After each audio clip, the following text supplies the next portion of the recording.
So hello everyone, तो कैसे हैं आप लोग? मुझे कमेंट सेक्शन में ज़रूर बताना। आज मैं आपके लिए लेकर आई हूँ क्लास 10 आईटी का एक इम्पॉर्टेंट टॉपिक जो कि है एम्प्लॉयबिलिटी स्किल्स। तो ये वन शॉट होने वाला है, सो वीडियो को एंड तक ज़रूर देखना। चलिए बिना किसी देर के शुरू करते हैं। Without any further delay let's get started. तो सबसे पहला है अपना कम्युनिकेशन स्किल्स। तो देखो, ये जो वर्ड है कम्युनिकेशन, ये एक लैटिन वर्ड है जिसका मतलब होता है टू शेयर, यानी शेयर करना। तो कम्युनिकेशन मतलब जब दो या दो से ज़्यादा लोग एक दूसरे के बीच में इंफॉर्मेशन को, आइडियाज़ को, थॉट्स को शेयर करते हैं, एक्सचेंज करते हैं, इसी को कम्युनिकेशन कहा जाता है। अरे आप लोग जो दिन भर एक दूसरे के साथ बातचीत करते रहते हो, तो आप लोग अपने थॉट्स, आइडियाज, नॉलेज को एक दूसरे के साथ शेयर करते हो, यही कम्युनिकेशन है। अब ये जो कम्युनिकेशन है, ये बोल के, लिख के या फिर किसी और तरीके से भी हो सकता है। तो कम्युनिकेशन में देखो, सबसे पहला होता है स्पीकर यानी बोलने वाला, दूसरा होता है रिसीवर यानी सुनने वाला। तो जो स्पीकर है वो अपने मैसेज को ट्रांसमिट करता है, भेजता है, और जो रिसीवर है वो उसको इंटरप्रेट करता है यानी समझता है। फिर वो समझने के बाद मैसेज का रिप्लाई करता है यानी फीडबैक देता है। ठीक है, तो ये इस तरह से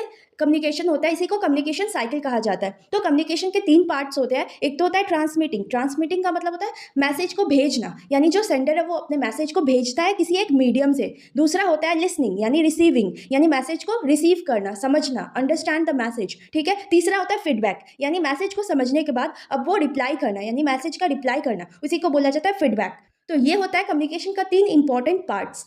अब हम बात करेंगे डिफरेंट मेथड्स ऑफ कम्युनिकेशन के बारे में। तो सबसे पहला आता है अपना वर्बल कम्युनिकेशन। तो वर्बल कम्युनिकेशन का मतलब क्या होता है? जब हम कम्युनिकेट करने के लिए वर्ड्स का इस्तेमाल करते हैं, यानी जब दो या दो से ज़्यादा पर्सन जो है वो एक दूसरे के बीच में बातचीत कर रहे हैं, वो किसी लैंग्वेज में हो सकता है, और जो लैंग्वेजेस होते हैं वो तो वर्ड्स से ही मिलकर बनते हैं ना। तो जब हम वर्ड्स का इस्तेमाल करते हैं, या तो बोल कर या लिख कर, तो उस टाइप के कम्युनिकेशन को वर्बल कम्युनिकेशन कहा जाता है। अब वर्बल कम्युनिकेशन के दो टाइप्स होते हैं। एक तो होता है ओरल, दूसरा होता है रिटन। ओरल मतलब जब हम कम्युनिकेट करते हैं बोल कर, यानी जिसमें हम माउथ का इस्तेमाल करते हैं बोलने के लिए और ईयर्स का इस्तेमाल करते हैं सुनने के लिए। तो जब दो या दो से ज़्यादा पर्सन के बीच में बोल कर कम्युनिकेशन हो रहा है, उसको ओरल कम्युनिकेशन कहा जाता है। दूसरा होता है रिटन कम्युनिकेशन, यानी जब हम लिख कर, चाहे वो लेटर हो, ईमेल हो, या फिर वेबसाइट पे रिपोर्ट हो, नोटिस हो, जब हम वर्ड्स को लिख कर कम्युनिकेट करते हैं तो उसको रिटन कम्युनिकेशन कहा जाता है। अब हम बात करते हैं एडवांटेजेस ऑफ वर्बल कम्युनिकेशन की, यानी वर्बल कम्युनिकेशन के क्या क्या फायदे होते हैं। सबसे पहला होता है ईज, यानी ये सिंपल और स्ट्रेट फॉरवर्ड तरीका होता है कम्युनिकेशन करने का। अब हम बात करते हैं एडवांटेजेस ऑफ वर्बल कम्युनिकेशन की, यानी वर्बल कम्युनिकेशन के क्या क्या फायदे होते हैं। सबसे पहला होता है ईज, यानी ये सिंपल और स्ट्रेट फॉरवर्ड तरीका होता है कम्युनिकेशन करने का। दूसरा एडेप्टेबिलिटी, यानी कि हम अपने बात को एडजस्ट कर सकते हैं लिसनर के रिस्पॉन्स के हिसाब से, यानी जो सुनने वाला है उसके रिप्लाई के हिसाब से हम अपने बात को एडजस्ट कर सकते हैं। तीसरा होता है इमीडिएसी, यानी वर्बल कम्युनिकेशन से जो इन्फॉर्मेशन है वो जल्दी जल्दी शेयर हो जाता है। चौथा होता है क्लैरिटी, यानी इससे जो बातें हैं, जो चीज़ें हैं, वो अच्छे से समझ में आती हैं, जो वर्ड्स है वो हमको अच्छे से समझ में आता है। अब हम इसके डिसएडवांटेजेस के बारे में बात कर लेते हैं। सबसे पहला है पोटेंशियल फॉर कंफ्यूजन, यानी कि जब हम वर्ड्स को ठीक तरह से बोल नहीं पाते, ठीक तरह से प्रोनाउंस नहीं कर पाते हैं, तो हो सकता है कि जो सुनने वाला है उसको कंफ्यूजन हो जाए, या फिर ठीक तरह से उसको समझ में ही ना आए। दूसरा कि लिमिटेड नॉन वर्बल क्यूज, यानी कि जब हम विजुअल्स या बॉडी लैंग्वेजेस का इस्तेमाल नहीं करते हैं, तो हो सकता है कि सुनने वाला उसको ठीक तरह से इंटरप्रेट ना कर पाए। तीसरा डिपेंडेंसी ऑन वर्ड्स, यानी कि हमें वर्ड्स पर ही रिलाई करना पड़ता है, वर्ड्स पर ही निर्भर रहना पड़ता है, तो इससे थोड़ी बहुत मिसअंडरस्टैंडिंग हो सकती है। अब हम बात करते हैं कि वर्बल कम्युनिकेशन के ऊपर हम ठीक तरह से मास्टर किस तरह से कर सकते हैं। अब हम बात करेंगे कि वर्बल कम्युनिकेशन के ऊपर हम किस तरह से मास्टर कर सकते हैं। सबसे पहला है क्लैरिटी, यानी जब हम अपने थॉट्स को, अपने आइडियाज़ को ठीक तरह से एक्सप्रेस कर पाएंगे। दूसरा एक्टिव लिसनिंग, यानी जब हम सामने वाले को सुनेंगे, यानी उसकी बातों को ध्यान से सुनेंगे, तभी एक अच्छा कम्युनिकेशन हो पाएगा। तीसरा इफेक्टिव टोन, यानी जब हम एक सुटेबल और रिस्पेक्टफुल टोन का इस्तेमाल करेंगे बात करने के लिए। चौथा है कॉन्साइजनेस, यानी कि जब हम टू द पॉइंट बात करेंगे, इधर उधर की बातें नहीं करेंगे, तो वो एक अच्छा कम्युनिकेशन होता है। नेक्स्ट है अपना नॉन वर्बल कम्युनिकेशन। तो नॉन वर्बल कम्युनिकेशन क्या होता है? जिसमें हम वर्ड्स का इस्तेमाल नहीं करते हैं, यानी कम्युनिकेट करने के लिए जब हम वर्ड्स का इस्तेमाल नहीं करते हैं, उसे नॉन वर्बल कम्युनिकेशन कहा जाता है। अब नॉन वर्बल कम्युनिकेशन में क्या होता है? इसमें हम physical movements, colours, science, symbols, body languages, expression यानी फेशियल एक्सप्रेशंस, आई कॉन्टैक्ट, इन सब चीज़ों से कम्युनिकेट करने की कोशिश करते हैं। अब हम बात कर लेते हैं कुछ components of non verbal communication की, यानी किन किन तरीकों से हम नॉन वर्बल कम्युनिकेशन कर सकते हैं। सबसे पहला है eye contact, facial expression, then gestures, body language, posture. इसके अलावा है स्पेस एंड डिस्टेंस, यानी कि बातचीत करते वक्त एक दूरी बनाए रखना। इसके अलावा humour, touch, silence, so next है अपना विजुअल कम्युनिकेशन। तो विजुअल कम्युनिकेशन क्या होता है, जिसमें हम चीज़ों को देखकर उसको समझने की कोशिश करते हैं। जैसे कि ग्राफ होता है, आपके बुक में ग्राफ्स होते हैं, पाई चार्ट होते हैं, तो उन सब चीज़ों को देखकर फिर हम उसको समझने की कोशिश करते हैं। इसके अलावा जो मैगज़ीन्स होते हैं, इसके अलावा जो आपका वो साइन बोर्ड्स होते हैं, तो वो सारे जो विजुअल कम्युनिकेशन के एग्जांपल्स हैं। यानी सिंपल सी चीज़ है कि जब हम चीज़ों को देखकर उसको समझने की कोशिश करते हैं, वो ग्राफिक डिज़ाइन हो सकता है, कोई एनिमेशन हो सकता है, कोई इमेज हो सकता है, तो इन सभी चीज़ों को विजुअल कम्युनिकेशन कहा जाता है। तो अब हम बात करते हैं कम्युनिकेशन साइकिल के बारे में। तो कम्युनिकेशन साइकिल में वेरियस एलिमेंट्स इन्वॉल्व होते हैं। सबसे पहला होता है सेंडर। सेंडर यानी जो मैसेज को भेजने वाला पर्सन है। दूसरा होता है मैसेज। मैसेज मतलब वो इन्फॉर्मेशन जो सेंडर भेजना चाहता है। तीसरा होता है चैनल। चैनल मतलब कि जिसके थ्रू जो इन्फॉर्मेशन है वो सेंड किया जा रहा है। चौथा होता है रिसीवर। रिसीवर यानी जिस पर्सन को वो मैसेज भेजा जाएगा। और पांचवा होता है फीडबैक। फीडबैक यानी जो रिसीवर मैसेज को रिसीव करने के बाद जो रिप्लाई में जो चीज़ कहता है, रिस्पॉन्स करता है मैसेज को, उसी को फीडबैक कहा जाता है। तो कम्युनिकेशन किस तरह से होता है, तो सबसे पहले ये समझो कि जब भी हम किसी मीडियम, किसी चैनल के थ्रू इन्फॉर्मेशन को सेंड करते हैं, मैसेज को सेंड करते हैं, तो उस मैसेज के ऊपर एक लॉक लग जाता है। क्यों लग जाता है? ताकि वो मैसेज सिर्फ रिसीवर के पास ही पहुंचे और किसी के पास ना पहुंचे।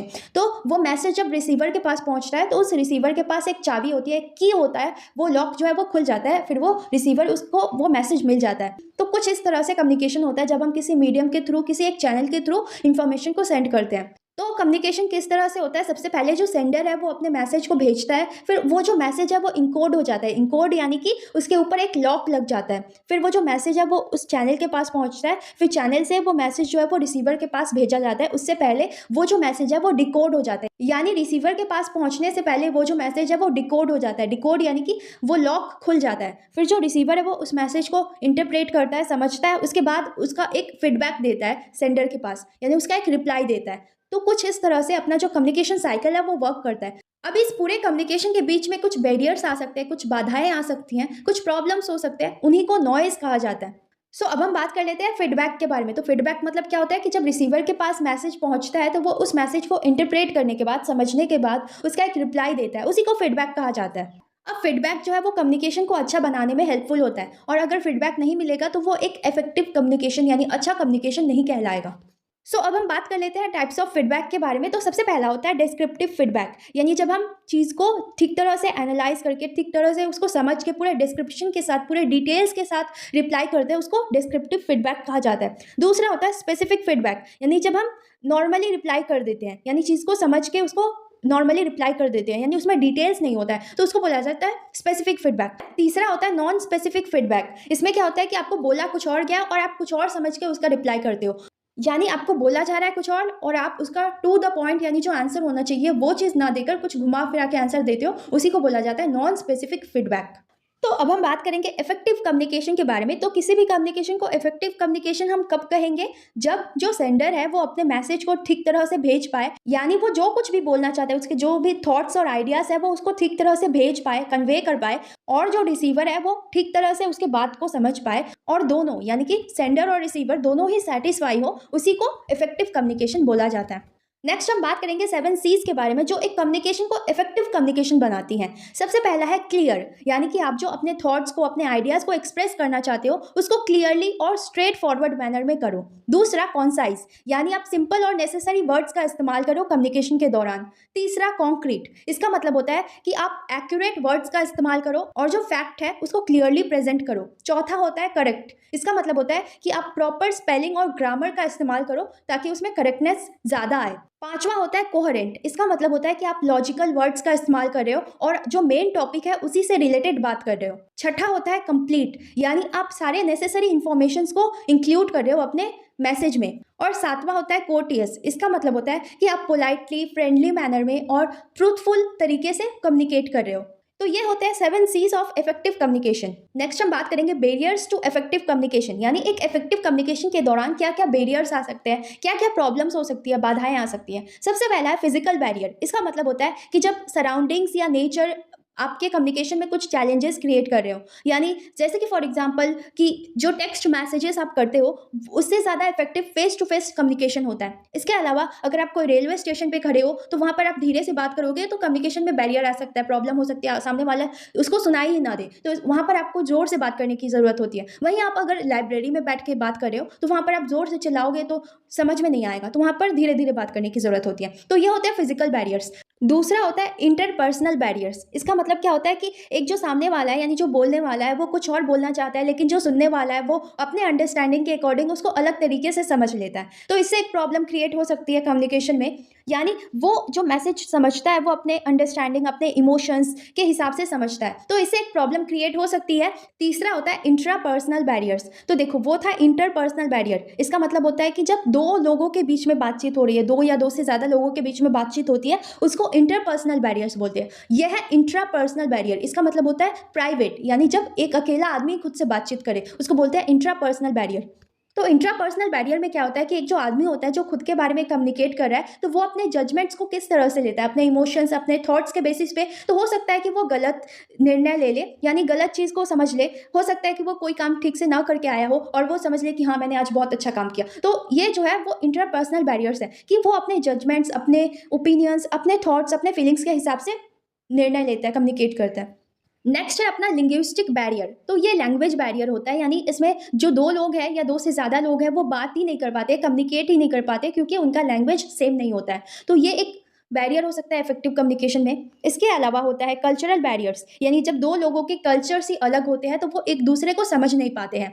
इसके अलावा हो सकता है टाइम एंड डिस्टेंस, यानी कि दो लोगों के बीच में बहुत ही ज़्यादा डिस्टेंस हो कि उनको सुनाई ही ना दे, यानी एक दूसरे की बात को वो क्लियरली समझ ना पाए। इसके अलावा हो सकता है एब्सेंस ऑफ फीडबैक, यानी जब फीडबैक नहीं मिलता तब भी कम्युनिकेशन जो है वो ठीक तरह से नहीं हो पाता है। यानी सामने वाला अपनी बात तो बोल देता है, लेकिन उसे समझ में नहीं आता कि जो सुनने वाला है उसको समझ में आया कि नहीं आया, क्या समझा। तो फीडबैक ना मिलने की वजह से भी बैरियर क्रिएट हो सकता है। तो ये तो थे बैरियर्स टू इफेक्टिव कम्युनिकेशन। तो अब हम बात कर लेते हैं कि आखिर हम इन बैरियर्स को किस तरह से ओवरकम कर सकते हैं। तो सबसे पहला है कि आप सिंपल लैंग्वेज का इस्तेमाल करो। दूसरा, कि अगर सामने वाले को आपकी लैंग्वेज समझ में नहीं आ रही है तो आप ट्रांसलेटर का इस्तेमाल कर लो, जिससे जो लैंग्वेज डिफरेंस है वो ओवरकम हो जाएगा।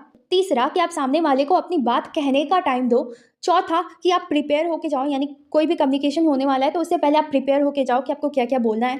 पांचवा, कि आप सामने वाले को जज ना करो। छठा, कि आप उसके ओपिनियंस को, यानी जो रिसीवर है उसको रेस्पेक्ट दो। इसके अलावा है कि आप अपने एटीट्यूड को इम्प्रूव करो, यानी कि आप एटीट्यूड ज़्यादा दिखाकर बात मत करो। इसके अलावा होता है इन्फॉर्मेशन ओवरलोड, यानी कि जब ज़्यादा इन्फॉर्मेशन हो जाता है तो आप ज़्यादा ही डिटेल्स में बात करने लगते हो, तो इससे भी जो कम्युनिकेशन है वो इफेक्टिव नहीं हो सकता है। तो अब हम बात कर लेते हैं राइटिंग स्किल्स के बारे में, तो इसको भी जल्दी जल्दी निपटा देते हैं। तो सबसे पहला होता है सेंटेंस। अब सेंटेंस क्या होता है? सेंटेंस जो है वो ग्रुप ऑफ वर्ड्स से मिलकर बना होता है, जो कि हमें एक कंप्लीट सेंस देता है, यानी एक कंप्लीट मीनिंग देता है, उसी को सेंटेंस कहा जाता है। अब किसी भी सेंटेंस के तीन पार्ट्स होते हैं। एक तो होता है सब्जेक्ट। सब्जेक्ट यानी जो पर्सन या थिंग जो एक्शन को कर रहा है, जो काम को कर रहा है, उसी को सब्जेक्ट बोला जाता है। दूसरा होता है वर्ब। वर्ब यानी जो काम किया जा रहा है उसी को वर्ब कहा जाता है। और तीसरा होता है ऑब्जेक्ट। ऑब्जेक्ट यानी जो काम किया जा रहा है उसका इफेक्ट, यानी उसका प्रभाव किस पे पड़ रहा है, यानी सिंपल सा जो एक्शन को रिसीव कर रहा है उसी को ऑब्जेक्ट बोला जाता है।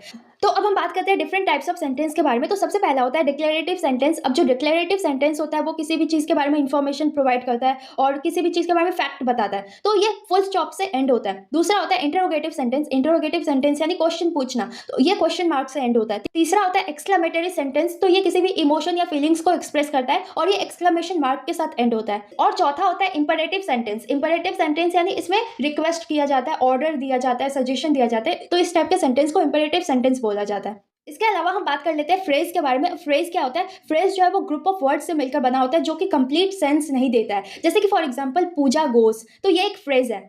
इसके अलावा हम बात कर लेते हैं बेसिक पार्ट्स ऑफ स्पीच के बारे में। तो सबसे पहला होता है नाउन। नाउन का मतलब होता है किसी भी पर्सन, प्लेस, थिंग या आइडिया का नाम, उसको बोलते हैं नाउन। दूसरा होता है प्रोनाउन। प्रोनाउन का मतलब होता है जो नाउन को रिप्लेस करता है, यानी जो नाउन की जगह पर इस्तेमाल किया जाता है, जैसे ही, शी, इट, ये प्रोनाउन हो गया। तीसरा होता है वर्ब। वर्ब यानी जो एक्शन किया जाता है, जो काम किया जाता है, उसी को वर्ब बोला जाता है। चौथा होता है एडजेक्टिव। एडजेक्टिव यानी जो नाउन को डिस्क्राइब करता है, उसको मॉडिफाई करता है। पांचवा होता है एडवर्ब। एडवर्ब यानी जो वर्ब को मॉडिफाई करता है, जो एडजेक्टिव को भी मॉडिफाई करता है, उसको एडवर्ब बोला जाता है। इसके अलावा होता है आर्टिकल। आर्टिकल क्या होता है? आर्टिकल जो है वो एक एडजेक्टिव का ही टाइप है जो कि नाउन को डिफाइन करता है कि जो नाउन है वो स्पेसिफिक है या अनस्पेसिफिक है। ए एंड द ये आर्टिकल होते हैं। इसके अलावा होता है कंजंक्शन। कंजंक्शन क्या होता है कि वो वर्ड्स को, फ्रेजेस को कनेक्ट करने का काम करता है, जैसे कि एंड और बट, ये कंजंक्शन हो गया। इसके अलावा होता है प्रीपोजिशन, जो कि पोजीशन बताता है, यानी जो एक नाउन और दूसरे वर्ड के बीच में रिलेशनशिप को बताता है। इन, ऑन, अंडर, ये सारे प्रीपोजिशन होते हैं। इसके अलावा होता है इंटरजेक्शन। इंटरजेक्शन जो होता है वो स्ट्रॉन्ग इमोशंस को एक्सप्रेस करता है, जैसे कि वाओ, ओ, ये सारे इंटरजेक्शन होते हैं।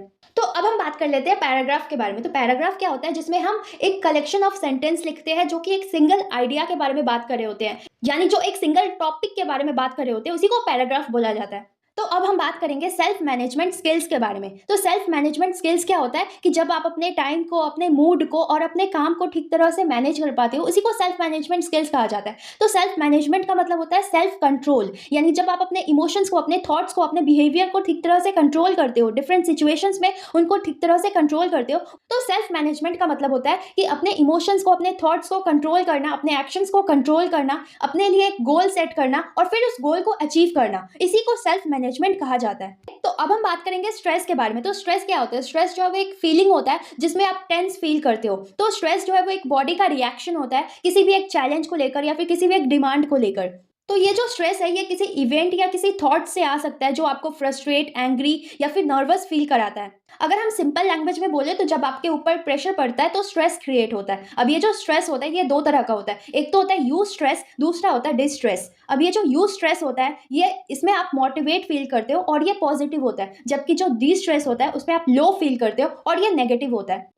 अब हम बात करेंगे स्ट्रेस मैनेजमेंट के बारे में। तो स्ट्रेस मैनेजमेंट किसे कहते हैं? जब आप अपने बॉडी और माइंड को ठीक तरह से मैनेज करते हो। तो managing stress is about making a plan to be able to cope effectively with daily pressures, यानी आपके जो डेली गोल्स होते हैं, डेली जो प्रेशर्स होते हैं आपके ऊपर, जो डेली आप प्लान्स बनाते हो, उनको जब आप इफेक्टिवली ठीक तरह से अचीव कर लेते हो तो अपने आप जो स्ट्रेस है वो कम हो जाता है। तो अल्टीमेट आपका गोल होना चाहिए कि आपका जो लाइफ है, आपका जो वर्क है, आपके जो रिलेशनशिप्स है, उनके बीच में एक बैलेंस होना चाहिए। तो जब बैलेंस होता है तो स्ट्रेस नहीं होता है। तो इस तरह से आप स्ट्रेस को मैनेज कर सकते हो। तो अब हम बात करेंगे इंपॉर्टेंस ऑफ स्ट्रेस मैनेजमेंट के बारे में कि स्ट्रेस को मैनेज करने के बाद आपको क्या क्या फायदे मिलते हैं। सबसे पहला है फॉर अ बेटर लाइफ, यानी जब आप स्ट्रेस को मैनेज कर लेते हो, यानी स्ट्रेस मैनेजमेंट स्किल्स को सीख लेते हो, उसको अपने एवरीडे लाइफ में अप्लाई करते हो, तो इससे आप अपने टाइम को कंट्रोल कर सकते हो, अपने आप को कंट्रोल कर पाते हो, यानी आपको पता चलता है कि आपका जो टाइम है वो कहाँ जा रहा है। इसके अलावा टू इम्प्रूव हेल्थ, यानी कि जब आप स्ट्रेस में होते हो तो कहीं ना कहीं आपका जो हेल्थ है वो खराब होता है। तो जब आप स्ट्रेस फ्री रहोगे तो आप एक हेल्दी लाइफ जी पाओगे। इसके अलावा है टू एनहांस परफॉर्मेंस, यानी जब आप स्ट्रेस में नहीं होगे तो आप फुल पोटेंशियल के साथ काम कर पाओगे, आप अच्छे से अपने काम में फोकस, कंसंट्रेट कर पाओगे, तो कहीं ना कहीं आप अच्छे से वर्क कर पाओगे। इसके अलावा टू इम्प्रूव कम्युनिकेशन, यानी जब आप स्ट्रेस फ्री रहोगे तो आप अच्छे से कम्युनिकेट कर पाओगे, अपने थॉट्स, अपने आइडियाज को, अपने विचारों को अच्छे से कम्युनिकेट कर पाओगे, बता पाओगे, शेयर कर पाओगे। इसके अलावा होता है एबिलिटी टू वर्क इंडिपेंडेंटली। तो जब आप स्ट्रेस फ्री होते हो, जब आप काम होते हो, रिलैक्स होते हो, तो आप इंडिपेंडेंटली काम कर सकते हो। तो एबिलिटी टू वर्क इंडिपेंडेंटली, इसका मतलब क्या होता है? इसका मतलब होता है सेल्फ मोटिवेटेड होना, सेल्फ अवेयर होना और सेल्फ रेगुलेटेड होना, यानी डिसिप्लिन में रहना। इसके अलावा आपको पता होना चाहिए कि आपको क्या करना है। इसके अलावा आप एक्शन पर जोर देते हो बजाय बैठकर सोचने की।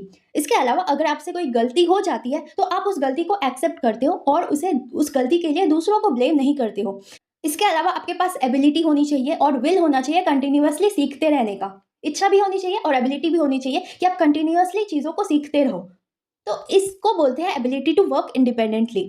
इसके अलावा आप इमोशनली इंटेलिजेंट हो जाते हो। तो इमोशनली इंटेलिजेंट होने का मतलब क्या होता है कि अपने इमोशंस को आइडेंटिफाई करना और उनको अच्छी तरह से मैनेज करना। तो इसमें आप एक्सपर्ट हो जाते हो, यानी इमोशनली इंटेलिजेंट हो जाते हो। तो अब हम बात करेंगे स्ट्रेस मैनेजमेंट टेक्निक्स के बारे में। तो सबसे पहला कि आपको 3 स्टेप्स को फॉलो करना होता है अपने स्ट्रेस को मैनेज करने के लिए। तो सबसे पहला स्टेप नंबर 1 कि आपको पता होना चाहिए कि आप स्ट्रेस हो, यानी आपको पता ही नहीं चले कि आप स्ट्रेस हो तो कैसे आप मैनेज करोगे। तो स्टेप नंबर 1 होता है कि आपको पता होना चाहिए कि आप स्ट्रेस्ड हो। अब स्टेप नंबर 2 होता है कि आपको आइडेंटिफाई करना है कि किस चीज़ की वजह से, वो क्या रीज़न है जिसकी वजह से आपको स्ट्रेस हो रही है। और तीसरा होता है कि आपको स्ट्रेस मैनेजमेंट मेथड्स को अप्लाई करना होता है उसके बाद अपने स्ट्रेस को भगाने के लिए। तो अब हम बात कर लेते हैं उन्हीं स्ट्रेस मैनेजमेंट मेथड्स के बारे में जिनको यूज़ करके आप अपने स्ट्रेस को कम कर सकते हो, भगा सकते हो। सबसे पहला होता है time management. Proper time management एक बहुत ही इफेक्टिव तरीका होता है अपने स्ट्रेस को भगाने का, स्ट्रेस से दूर रहने का। दूसरा होता है एक्सरसाइज एंड फ्रेश एयर। तो एक हेल्दी लाइफस्टाइल जो है वो बहुत ही ज़्यादा इंपॉर्टेंट होता है स्टूडेंट्स के लिए और हर एक व्यक्ति के लिए। तो जब आप एक्सरसाइज करते हो तो आप हेल्दी रहते हो। इसके अलावा जब आप फ्रेश एयर ब्रीथ करते हो, यानी जब आप योगा करते हो, मेडिटेशन करते हो, डीप ब्रीदिंग एक्सरसाइजेस करते हो, तो इससे आपका जो ब्लड सर्कुलेशन है वो प्रॉपर तरीके से होता है और आपका जो बॉडी है वो रिलैक्स करता है, तब आपको स्ट्रेस नहीं होता है। तीसरा होता है हेल्दी डाइट। तो जब आप हेल्दी और बैलेंस डाइट कंज्यूम करते हो तो आप स्ट्रेस फ्री रहते हो। चौथा होता है एडिक्वेट स्लीप, यानी जब आप अच्छी तरह से सोते हो रात को एटलीस्ट 7 आवर्स, तो आपका बॉडी और ब्रेन जो है वो रिचार्ज हो जाता है और अच्छी तरह से नेक्स्ट डे फंक्शन के लिए तैयार हो जाता है। इसके अलावा होता है holidays with friends and families. तो जब आप अपने रिलेटिव्स के घर में जाते हो या फिर अपने ग्रैंड पेरेंट्स के घर में जाते हो या फिर कोई नई जगह पर जाते हो, तो इससे क्या होता है कि आपका जो नॉर्मल रूटीन है उससे आपको एक ब्रेक मिल जाता है और आप फिर से रिफ्रेश हो जाते हो। इसके अलावा organising academic life and no delaying. जब आप अपने चीज़ों को ठीक तरह से ऑर्गेनाइज कर पाते हो, अच्छी तरह से उनको डेडलाइंस पर ही कंप्लीट कर लेते हो, तब आप स्ट्रेस फ्री रहते हो। इसके अलावा होता है पॉजिटिविटी, यानी कि जब आप नेगेटिव तरीके से नहीं, नेगेटिव एस्पेक्ट से नहीं, बल्कि पॉजिटिव तरीके से चीज़ों को लेते हो। तो नेक्स्ट हम कुछ वर्ड्स का मतलब समझ लेते हैं। सबसे पहला होता है सेल्फ अवेयरनेस। अब सेल्फ अवेयरनेस का मतलब क्या होता है? जब आपको अपने स्ट्रेंथ, अपने एबिलिटीज, अपने वीकनेस के बारे में पता होता है। इसके अलावा आपको अपने कैपेबिलिटीज के बारे में पता होता है, अपने लाइक्स और डिसलाइक्स के बारे में पता होता है। इसी को सेल्फ अवेयरनेस कहा जाता है। अब इंटरेस्ट और एबिलिटीज के बीच में क्या डिफरेंस होता है ये भी मैं आपको बताती चलूँ। तो देखो, इंटरेस्ट उसको बोलते हैं जिसको करने से आपको खुशी मिलती है, यानी जब आपको फ्री टाइम मिलता है तो आप उसको करते हो और उससे आपको खुशी मिलती है, उसको इंटरेस्ट कहा जाता है। और एबिलिटीज का मतलब क्या होता है? जो जिसको करने में आप माहिर हो, सिंपल सी बात है। अब सेल्फ अवेयरनेस जो है वो दो तरह का होता है। एक तो होता है internal self awareness. Internal self awareness का मतलब क्या होता है कि जब आप अपने इनर, अपने इमोशंस को अच्छी तरह से समझते हो, अपने गोल्स के बारे में जानते हो, अपने आप को समझते हो, अपने स्ट्रेंथ, वीकनेस, इन सब चीज़ों को, अपने लाइक्स डिसलाइक्स को समझते हो, इसको बोला जाता है इंटरनल सेल्फ अवेयरनेस। दूसरा होता है एक्सटर्नल सेल्फ अवेयरनेस। अब एक्सटर्नल सेल्फ अवेयरनेस क्या होता है कि आप बाहर की दुनिया को, बाहर की चीज़ों को किस तरह से देखते हो, यानी किस तरह से उनको डील करते हो, किस तरह से हैंडल करते हो दूसरों के साथ, दूसरों को कैसे देखते हो, बाहर की आपका जो नजरिया होता है उसी को बोला जाता है एक्सटर्नल सेल्फ अवेयरनेस।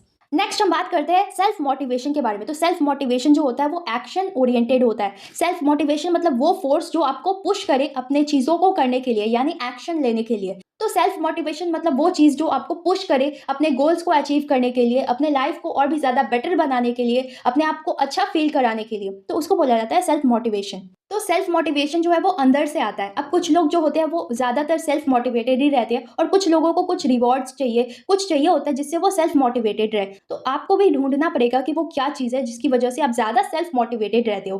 वो कुछ भी हो सकता है। नेक्स्ट होता है सेल्फ रेगुलेशन। तो सेल्फ रेगुलेशन का मतलब क्या होता है कि आप अपने गोल्स को अचीव करने के लिए पूरे डिसिप्लिन के साथ रोज काम कर रहे हो, उसको बोला जाता है सेल्फ रेगुलेशन। नेक्स्ट होता है गोल सेटिंग। अब गोल सेटिंग कैसे किया जाता है? सबसे पहले आपको पता होना चाहिए कि आपको एक लिस्ट प्रिपेयर करनी है कि आपको क्या चाहिए, आपको क्या अचीव करना है। उसके बाद आपको प्लान बनाना होता है कि उसको कैसे अचीव करना है, तो इसको बोला जाता है गोल सेटिंग। अब किसी भी गोल को अचीव करने के लिए आप स्मार्ट मेथड का यूज कर सकते हो। स्मार्ट मेथड में एस जो है वो स्टैंड करता है स्पेसिफिक के लिए, यानी आपको क्लैरिटी होनी चाहिए, आपको वेल डिफाइंड पता होना चाहिए कि आपको क्या अचीव करना है। दूसरा होता है मेजरेबल, यानी आपको अपनी क्षमताएं पता होना चाहिए कि आप कितना काम कर सकते हो, यानी आपके पास एक स्पेसिफिक क्राइटेरिया होना चाहिए that major your progress towards the accomplishment of the goal.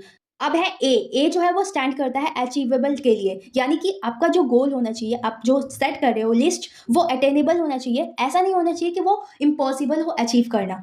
Are जो है वो स्टैंड करता है रियलिस्टिक के लिए, यानी आप जो लिस्ट सेट कर रहे हो, आप जो गोल सेट कर रहे हो वो रियलिस्टिक होना चाहिए, यानी रियलिटी में होना चाहिए। अब टी स्टैंड करता है टाइमली के लिए। इसका मतलब होता है कि आपको टाइम सेट करना पड़ता है कि ये जो है वो स्टार्टिंग डेट है और ये टारगेट डेट है। इसकी वजह से आपके अंदर एक अर्जेंसी क्रिएट होती है, यानी उस गोल को अचीव करने के लिए एक अर्जेंसी क्रिएट होती है। तो अब हम बात करेंगे टाइम मैनेजमेंट के बारे में कि आप अपने टाइम को किस तरह से मैनेज कर सकते हो। सबसे पहला होता है ऑर्गेनाइज, यानी आपको अपने डे टू डे एक्टिविटीज को ऑर्गेनाइज करना होता है, प्लान करना होता है, फिर उसका एक टाइम टेबल बनाना होता है। दूसरा होता है प्रायोरिटीज। इसका मतलब क्या होता है कि आपका जो टू डू लिस्ट है उसमें सबसे पहले आपको वो काम करना है जो मोस्ट इंपॉर्टेंट है, जो बहुत ज्यादा जरूरी है, उसको फर्स्ट में रखना है और उसी को पहले अचीव करना है। और लास्ट में वो काम रखना है जो कि बहुत कम जरूरी है या नहीं जरूरी है, उसको ना करें फिर भी चलेगा। ठीक है, तो इस तरह से आपको अपने टू डू लिस्ट को तैयार करना होता है। तीसरा होता है कंट्रोल। इसका मतलब क्या होता है कि आपको अपने एक्टिविटीज को कंट्रोल करना चाहिए, अपने टाइम टेबल पर स्टिक रहना चाहिए कि हाँ मैंने ये प्लान किया है, अपना टू डू लिस्ट ऐसे तैयार किया है तो मैं यही करूंगा। इसके साथ साथ टाइम को भी आपको कंट्रोल करना चाहिए, यानी टाइम दिया गया तो उसी टाइम में खत्म करना है, ये नहीं कि स्लोली स्लोली करना है। ठीक है। चौथा होता है ट्रैक। इसका मतलब क्या होता है कि आपको अपने टाइम को ट्रैक करना होता है कि आपने अपना टाइम कहाँ स्पेंड किया, तो इससे आपको पता चल जाता है कि आपने अपने टाइम को यूटिलाइज किया है या नहीं। इससे आपको आइडेंटिफाई करने में हेल्प मिल जाती है कि आपके जो टाइम वेस्टिंग एक्टिविटीज है वो क्या है, यानी किन चीज़ों को करने से आपका टाइम जो है वो वेस्ट होता है। तो इस तरह से आप अपने टाइम को इफेक्टिवली मैनेज कर सकते हो। तो अब हम बात करेंगे आईसीटी स्किल्स के बारे में। तो आईसीटी का मतलब होता है इंफॉर्मेशन एंड कम्युनिकेशन टेक्नोलॉजी। तो ICT refers to all the methods, tools, concept related to storing, recording and sending digital information. तो अब हम बात करते हैं ऑपरेटिंग सिस्टम के बारे में। तो ऑपरेटिंग सिस्टम क्या होता है? ऑपरेटिंग सिस्टम एक ऐसा सिस्टम सॉफ्टवेयर होता है जो कि यूजर और कंप्यूटर के बीच में एक इंटरफेस क्रिएट करता है, यानी जो यूजर और हार्डवेयर के बीच में एक कोऑर्डिनेशन बिठाता है, उसी को बोलते हैं ऑपरेटिंग सिस्टम।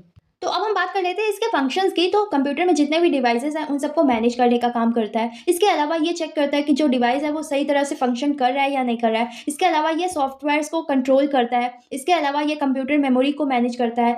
इसके अलावा जो डिस्क स्पेस है उसका ट्रैक रखता है कि एक जो फाइल है उसने कितना स्पेस लेकर रखा है। इसके अलावा ये हमें फाइल्स को क्रिएट, कॉपी, मूव और डिलीट करने में हेल्प करता है। तो अब हम बात कर लेते हैं टाइप्स ऑफ ऑपरेटिंग सिस्टम के बारे में। तो सबसे पहला होता है टाइम शेयरिंग ऑपरेटिंग सिस्टम। तो इसमें क्या होता है कि थोड़ा सा टाइम एलोकेट किया जाता है ताकि ये अपना जो प्रोसेसिंग है उसको साइमल्टेनियसली कर सके। अब ये शेड्यूल करके हर एक प्रोसेस को कंप्लीट करता है। अब इसका एग्जांपल है जैसे कि मैक ओएस। नेक्स्ट है अपना रियल टाइम ऑपरेटिंग सिस्टम। तो इसे डिजाइन किया गया था ताकि ये एक इवेंट को तुरंत रिस्पॉन्ड कर सके।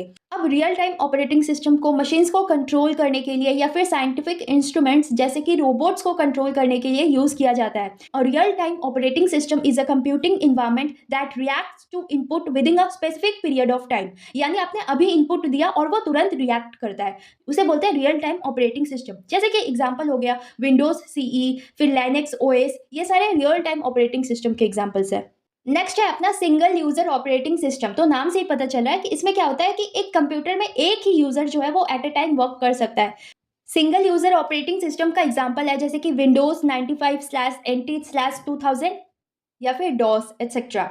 नेक्स्ट है अपना मल्टी यूजर ऑपरेटिंग सिस्टम। तो इसमें क्या होता है कि मल्टीपल यूजर्स जो है वो सेम कंप्यूटर में काम कर सकते हैं एट डिफरेंट टाइम्स या फिर साइमल्टेनियसली। इसका एग्जांपल हो गया Unix, VMS, Linux etcetera. Next है अपना सिंगल टास्किंग ऑपरेटिंग सिस्टम। तो सिंगल टास्किंग मतलब ये सिंगल प्रोग्राम को एट अ टाइम चला सकता है, जैसे कि example palm OS etcetera.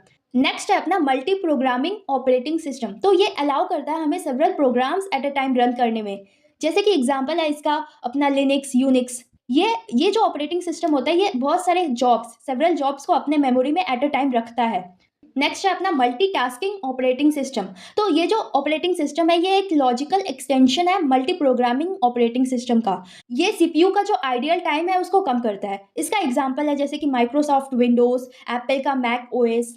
Next हम बात कर लेते हैं कुछ कॉमनली यूज्ड ऑपरेटिंग सिस्टम, जैसे कि पहला है डॉस जिसका मतलब होता है डिस्क ऑपरेटिंग सिस्टम। फिर विंडोज हम यूज करते हैं। इसके अलावा लिनक्स जो है वो एक ऑपरेटिंग सिस्टम है जिसे पर्सनल कंप्यूटर्स के लिए डिजाइन किया गया है। ये फ्री और ओपन सोर्स सॉफ्टवेयर होता है। इसके अलावा मोबाइल ऑपरेटिंग सिस्टम्स जैसे कि एंड्रॉयड हो गया, आईओएस हो गया, विंडोज फोन, फिर सिम्बियन।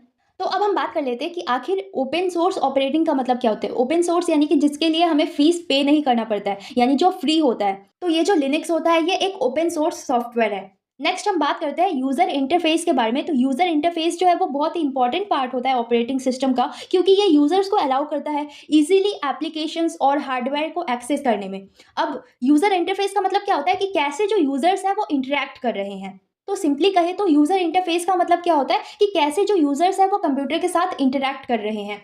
तो दो तरह से जो यूजर्स हैं वो इंटरेक्ट कर सकते हैं। एक तो होता है ग्राफिकल यूजर इंटरफेस यानी जीयूआई, और दूसरा होता है कमांड या फिर कैरेक्टर यूजर इंटरफेस यानी सीयूआई। तो ग्राफिकल यूजर इंटरफेस नाम से ही पता चला है कि वो ग्राफिक्स के थ्रू इंटरेक्ट करते हैं। तो ग्राफिकल यूजर इंटरफेस का मतलब क्या होता है कि जो यूजर होते हैं वो कंप्यूटर के साथ कम्युनिकेट करते हैं through use of symbols, various जो विजुअल मेटाफोर्स होते हैं या फिर जो पॉइंटिंग डिवाइसेस होते हैं उनकी मदद से। यानी जो ग्राफिकल यूजर इंटरफेस होता है उसके पीछे कमांड छुपे हुए होते हैं। जैसे कि एग्जांपल हो गया अपना ग्राफिकल यूजर इंटरफेस का विंडोज। दूसरा होता है कमांड या फिर कैरेक्टर यूजर इंटरफेस। तो इसमें क्या होता है कि जो यूजर्स होते हैं वो कंप्यूटर को एक कमांड देते हैं एक टास्क को परफॉर्म करने के लिए। तो इस तरह से वो कंप्यूटर के साथ कम्युनिकेट करते हैं। इसका एग्जाम्पल हो गया जैसे कि डॉस। सो नेक्स्ट हम बात कर लेते हैं कंपोनेंट्स ऑफ विंडोज 10 के बारे में। तो विंडोज 10 क्या है? विंडोज 10 जो है वो एक पर्सनल कंप्यूटर का ऑपरेटिंग सिस्टम है जिसे माइक्रोसॉफ्ट ने डिजाइन किया था, डेवलप किया था 2015 में। तो सबसे पहला कंपोनेंट है अपना डेस्कटॉप। तो जो पहला स्क्रीन जो मॉनिटर पर दिखता है उसी को डेस्कटॉप कहा जाता है। दूसरा है वॉलपेपर। वॉलपेपर क्या होता है? जो पिक्चर डेस्कटॉप स्क्रीन पे लगा होता है बैकग्राउंड में, वही वॉलपेपर होता है। तीसरा होता है आइकन्स। अब आइकन्स क्या होते हैं? छोटे छोटे पिक्चर्स जो डेस्कटॉप पे बने होते हैं उसको आइकन्स बोला जाता है। चौथा होता है टास्क बार। तो जो लंबा सा बार होता है डेस्कटॉप के ठीक नीचे नीचे की तरफ, उसी को टास्क बार बोला जाता है। अब टास्क बार में अपना स्टार्ट बटन होता है, एक्टिव एप्लीकेशंस होते हैं, नोटिफिकेशन एरिया होता है, इसके अलावा डेट और टाइम का आइकन होता है। अब कॉमनली यूज्ड आइकन्स के बारे में बात कर लेते हैं। तो सबसे पहले अपना कंप्यूटर। कंप्यूटर जो है वो स्टोरेज एरिया होता है, जहां से आप अपने ड्राइव्स, फाइल, फोल्डर्स को एक्सेस कर सकते हो। दूसरा होता है अपना रिसाइकल बीन। रिसाइकल बीन क्या होता है कि जो फाइल्स और फोल्डर्स को आप डिलीट कर देते हो वो रिसाइकल बीन में स्टोर हो जाता है। तो फिर से आप रिसाइकल बीन में जाके उन फाइल्स और फोल्डर्स को रिस्टोर कर सकते हो अगर आपने गलती से डिलीट कर दिया है तो। इसके अलावा अपना जो टास्क बार होता है, वहाँ पर जो स्टार्ट मेन्यू होता है, वहाँ पर जाकर आप अपने एप्लीकेशंस को सर्च कर सकते हो। अब हम फाइल्स और फोल्डर्स के बारे में बात कर लेते हैं। तो फाइल्स मतलब क्या होता है? Collection of a type of information, यानी एक टाइप के इन्फॉर्मेशन के कलेक्शन को ही फाइल बोला जाता है। अब फाइल्स के कलेक्शन को फोल्डर बोला जाता है और फोल्डर के कलेक्शन को सब फोल्डर बोला जाता है। तो अब हम बात करते हैं कि हम एक न्यू फाइल कैसे क्रिएट कर सकते हैं। तो आपका जो ब्लैंक एरिया है, कंप्यूटर स्क्रीन पे जो ब्लैंक एरिया है, वहाँ पर राइट क्लिक करना, फिर आपको एक शॉर्टकट मेन्यू दिखेगा, वहाँ से आपको न्यू क्लिक करना है और सिलेक्ट कर लेना है किस टाइप का फाइल आपको चाहिए। तो आपका जो न्यू फाइल है वो क्रिएट हो जाएगा। तो अब हम बात कर लेते हैं कि हम एक न्यू फोल्डर कैसे क्रिएट कर सकते हैं। तो आपका जो कंप्यूटर आइकन है वहाँ पर डबल क्लिक करना, फिर आपको ड्राइव को सिलेक्ट करना होगा जहाँ पर एक न्यू फोल्डर आप बनाना चाहते हो। उसके बाद आपको टूल बार से न्यू फोल्डर पर क्लिक कर लेना है, फिर अपने फोल्डर का एक नाम देना है और एंटर की प्रेस कर देना है, आपका फोल्डर क्रिएट हो जाएगा। इसके अलावा एक दूसरा मेथड होता है कि जो ब्लैंक एरिया है राइट कॉलम में, वहाँ पर जाकर आप राइट क्लिक करना, तो एक शॉर्टकट मेन्यू दिखेगा, वहाँ से आपको सिलेक्ट कर लेना है new folder from the shortcut menu, फिर अपने फोल्डर को एक नाम देना है, फिर एंटर की प्रेस कर देना है, आपका फोल्डर क्रिएट हो जाएगा। अब हम बात कर लेते हैं कि हम अपने फाइल या फोल्डर्स को रीनेम कैसे कर सकते हैं। तो आपको राइट क्लिक करना है फाइल या फोल्डर में जिसको आप रीनेम करना चाहते हो, फिर शॉर्टकट मेन्यू से आपको रीनेम ऑप्शन क्लिक करना है, सिलेक्ट करना है, फिर आपको जो न्यू नाम है उसको टाइप करना है, फिर एडिट करना है एग्जिस्टिंग नेम को एंड एंटर की प्रेस कर देना है। या फिर सिंपली दूसरा स्टेप क्या होता है कि आप सिलेक्ट कर लेना फाइल या फोल्डर को जिसका आप रीनेमिंग करना चाहते हो, फिर प्रेस करना फंक्शन की F2, उसके बाद न्यू नेम टाइप कर लेना और फिर एडिट करना एग्जिस्टिंग नेम को और एंटर की प्रेस कर देना। अब हम बात करते हैं कि हम फाइल या फोल्डर्स को डिलीट कैसे कर सकते हैं। पहला तो फाइल या फोल्डर पर क्लिक करना है जिसको आपको डिलीट करना है, फिर प्रेस कर देना है डिलीट की फ्रॉम द कीबोर्ड, डिलीट हो जाएगा। या फिर दूसरा मेथड होता है वही कि ब्लैंक स्क्रीन पर राइट क्लिक करना है, फिर वहाँ पे शॉर्टकट मेन्यू आएगा, वहाँ से डिलीट ऑप्शन को सिलेक्ट कर लेना। तो अब हम बात करते हैं कि हम किसी भी फाइल या फोल्डर को कॉपी कैसे कर सकते हैं। तो इसका 3 तरीका होता है। एक तो शॉर्टकट मेन्यू वाला तरीका होता है। इसमें क्या करना होता है कि जो फाइल या फोल्डर जिसको आपको कॉपी करना है उस पर राइट क्लिक करना होता है, फिर आपके सामने एक शॉर्टकट मेन्यू आएगा, वहाँ से आपको कॉपी ऑप्शन को सिलेक्ट करना होता है, फिर आपको सिलेक्ट करना होता है ड्राइव या फिर वो फोल्डर जहाँ पर उसका आप कॉपी बनाना चाहते हो उस फाइल या फोल्डर का। उसके बाद आपको राइट क्लिक करना है और सिलेक्ट कर देना है paste option from the shortcut menu. फिर दूसरा होता है अपना ड्रैग एंड ड्रॉप वाला मेथड। इसमें क्या करना होता है कि आपको उस फाइल या फोल्डर जिसका आपको कॉपी बनाना है उसको होल्ड करके रखना होता है, फिर कंट्रोल की को प्रेस करना होता है और फिर उस लोकेशन पर लेकर जाना होता है उसको, उस फाइल या फोल्डर को जहाँ पर आपको उसका कॉपी बनाना है, और फिर रिलीज कर देना होता है, आपका जो फाइल या फोल्डर है वो कॉपी हो जाएगा। तो तीसरा तरीका होता है अपना यूजिंग कीबोर्ड। तो पहले आपको क्या करना होगा कि उस फाइल या फोल्डर को सिलेक्ट कर लेना होगा जिसका आपको कॉपी बनाना है। उसके बाद आपको कंट्रोल+C को प्रेस करना होगा जिससे वो फाइल या फोल्डर जो है वो कॉपी हो जाएगा। अब आपको फोल्डर का जो डेस्टिनेशन है यानी कहाँ पर उसको सेव करना चाहते हो, ड्राइव में या फिर कहाँ पे, उस प्लेस को ओपन कर लेना है। उसके बाद आपको कंट्रोल+V प्रेस करना है जिससे आपका जो फोल्डर है वो पेस्ट हो जाएगा। नेक्स्ट हम बात कर लेते हैं कि हम किसी भी फाइल या फोल्डर्स को कैसे मूव कर सकते हैं। तो सबसे पहला तरीका होता है अपना शॉर्टकट मेन्यू वाला तरीका, फिर दूसरा ड्रैग एंड ड्रॉप वाला मेथड, फिर तीसरा कीबोर्ड के इस्तेमाल से। तो शॉर्टकट मेन्यू में क्या करना होता है कि उस फाइल या फोल्डर पे आपको राइट क्लिक करना होता है, फिर शॉर्टकट मेन्यू आएगा, वहाँ से आपको कट ऑप्शन को सिलेक्ट कर लेना होता है। उसके बाद उस ड्राइव को सिलेक्ट कर लेना होता है जहाँ पे आप अपने फोल्डर को मूव करना चाहते हो, फिर राइट क्लिक करना होता है, फिर सिलेक्ट कर लेना होता है paste option from the shortcut menu. फिर ड्रैग एंड ड्रॉप वाला में वही होता है कि फाइल और फोल्डर को होल्ड करके रखना, फिर उसको ड्रैग करके उस न्यू लोकेशन पे ले जाना और रिलीज कर देना। तीसरा होता है कीबोर्ड के इस्तेमाल से वही सिलेक्ट द फाइल और फोल्डर, फिर कंट्रोल+X अपना कट करने के लिए प्रेस करना होता है। उसके बाद डेस्टिनेशन फोल्डर पे जाना, फिर कंट्रोल+V प्रेस करना जिससे पेस्ट हो जाएगा। नेक्स्ट हम बात करते हैं कि हम किसी भी फाइल को परमानेंटली डिलीट कैसे कर सकते हैं। तो सबसे पहला कि आपको जो रिसाइकल बीन वाला आइकन है वहाँ पे राइट क्लिक करना होता है, उसके बाद आपको क्लिक करना होता है एम्प्टी रिसाइकल बीन। नेक्स्ट हम बात करते हैं कि किसी भी फाइल या फोल्डर को हम रिस्टोर कैसे कर सकते हैं रिसाइकल बीन से। तो रिस्टोर करने के लिए, रिकवर करने के लिए सबसे पहले आपको रिसाइकल बीन पर राइट क्लिक करना होगा, उसके बाद क्लिक रिस्टोर, तो रिस्टोर हो जाएगा। ठीक है, या फिर आप क्या कर सकते हो, simply select the file and click restore this item, तो हो जाएगा। नेक्स्ट हम बात करते हैं apply basic skills for care and maintenance of computer. तो एक जो कंप्यूटर होता है उसको दो तरह की मेंटेनेंस की जरूरत होती है, एक तो उसके हार्डवेयर की, दूसरा उसके सॉफ्टवेयर की, राइट। तो हमें कंप्यूटर के internal as well as external दोनों पार्ट्स का ही ख्याल रखना पड़ता है। तो अपने कंप्यूटर को डस्ट फ्री रखो, कंप्यूटर के सामने बैठकर खाया या पिया मत करो क्योंकि वो गिर सकता है। इसके अलावा कीबोर्ड को क्लीन रखो, अपने हाथ को अच्छी तरह से साफ कर लो कीबोर्ड को यूज करने से पहले। इसके अलावा जो सीडीज या डीवीडीज होते हैं उनको भी केयरफुली हैंडल करना चाहिए ताकि वो डैमेज ना हो जाए। इसके अलावा कीबोर्ड को कवर करके रखना चाहिए जब वो यूज में ना हो, क्योंकि वहाँ पे डस्ट गिर सकता है। इसके अलावा हमें कंप्यूटर का जो मॉनिटर है उसको एक स्पेशल लिक्विड आता है उससे साफ करना चाहिए। अब जो माउस है उसका जो बॉटम एरिया है उसको एक सूती के कपड़ा यानी जो कॉटन क्लॉथ है उससे साफ करके रखना चाहिए। तो इस तरह से हम कंप्यूटर के एक्सटर्नल पार्ट्स का ध्यान रख सकते हैं। अब इसके अलावा जो इंटरनल पार्ट्स होते हैं, जो सॉफ्टवेयर्स होते हैं, उनका भी तो ध्यान रखना पड़ता है। इसके अलावा कुछ जनरल प्रिकॉशंस के बारे में बात कर लेते हैं जो हमें कंप्यूटर को क्लीन करते वक्त याद रखना चाहिए। सबसे पहला कि हमेशा पावर ऑफ कर लेना कंप्यूटर को क्लीन करने से पहले। दूसरा कि जो स्प्रे क्लीनिंग फ्लूइड आता है उसको डायरेक्टली कंप्यूटर के कंपोनेंट्स पे स्प्रे नहीं करना चाहिए। तीसरा कि जो क्लीनिंग लिक्विड है उसको सर्किट बोर्ड में जाने से रोकना चाहिए। इसके अलावा कंप्यूटर का रेगुलर मेंटेनेंस भी बहुत ही ज़्यादा इंपॉर्टेंट होता है। तो अब हम बात करते हैं कि हम अपने कंप्यूटर को वायरस से कैसे बचा सकते हैं। तो देखो, कंप्यूटर वायरस एक सॉफ्टवेयर प्रोग्राम होता है जो कि दूसरे प्रोग्राम्स के साथ अटैच होके उनके परफॉर्मेंस को डिक्रीज कर देता है। तो वायरस, ये जो वर्ड है इसका एक्रोनिम्स है vital information resource under seize. तो वायरस में गेट अटैच, ये ईमेल मैसेजेस से भी अटैच हो सकता है और एक कंप्यूटर से दूसरे कंप्यूटर में भी फैल सकता है। अब हमें अपने कंप्यूटर को वायरस के अटैक से प्रिवेंट करने के लिए एंटीवायरस सॉफ्टवेयर इंस्टॉल करके रखना पड़ता है, उसको रन करना पड़ता है पीरियोडिकली और उसको अपडेट रखना पड़ता है। अब कुछ एंटीवायरस सॉफ्टवेयर के एग्जांपल्स हैं जैसे कि अपना नॉर्टन एंटीवायरस हो गया, फिर माइक्रोसॉफ्ट सिक्योरिटी एसेंशियल्स, क्विक हिल। तो एक जो कंप्यूटर है वो इन सब रीजंस की वजह से इन्फेक्ट हो सकता है वायरस से, कि एक पहले से ही इन्फेक्टेड फाइल था उसको आपने डाउनलोड कर लिया, या फिर कोई इन्फेक्टेड पेन ड्राइव था उसको अपने कंप्यूटर में इंसर्ट कर दिया, या फिर कोई इन्फेक्टेड सीडी या डीवीडीज थे, तो इनके थ्रू भी वायरस आ सकता है आपके कंप्यूटर में। इसके अलावा कुछ ईमेल्स होते हैं जिनकी वजह से कंप्यूटर में वायरस आ सकता है। तो अब हम बात कर लेते हैं कि एक जो कंप्यूटर वायरस होता है वो क्या नहीं कर सकता है। वो इन्फेक्ट नहीं कर सकता है कंप्यूटर हार्डवेयर जैसे कि कीबोर्ड, माउस, इन सबको इन्फेक्ट नहीं कर सकता है। इसके अलावा अगर आपका जो सीडी या डीवीडीज में जो फाइल्स है वो भी इन्फेक्ट नहीं होंगे अगर वो क्लोज्ड है।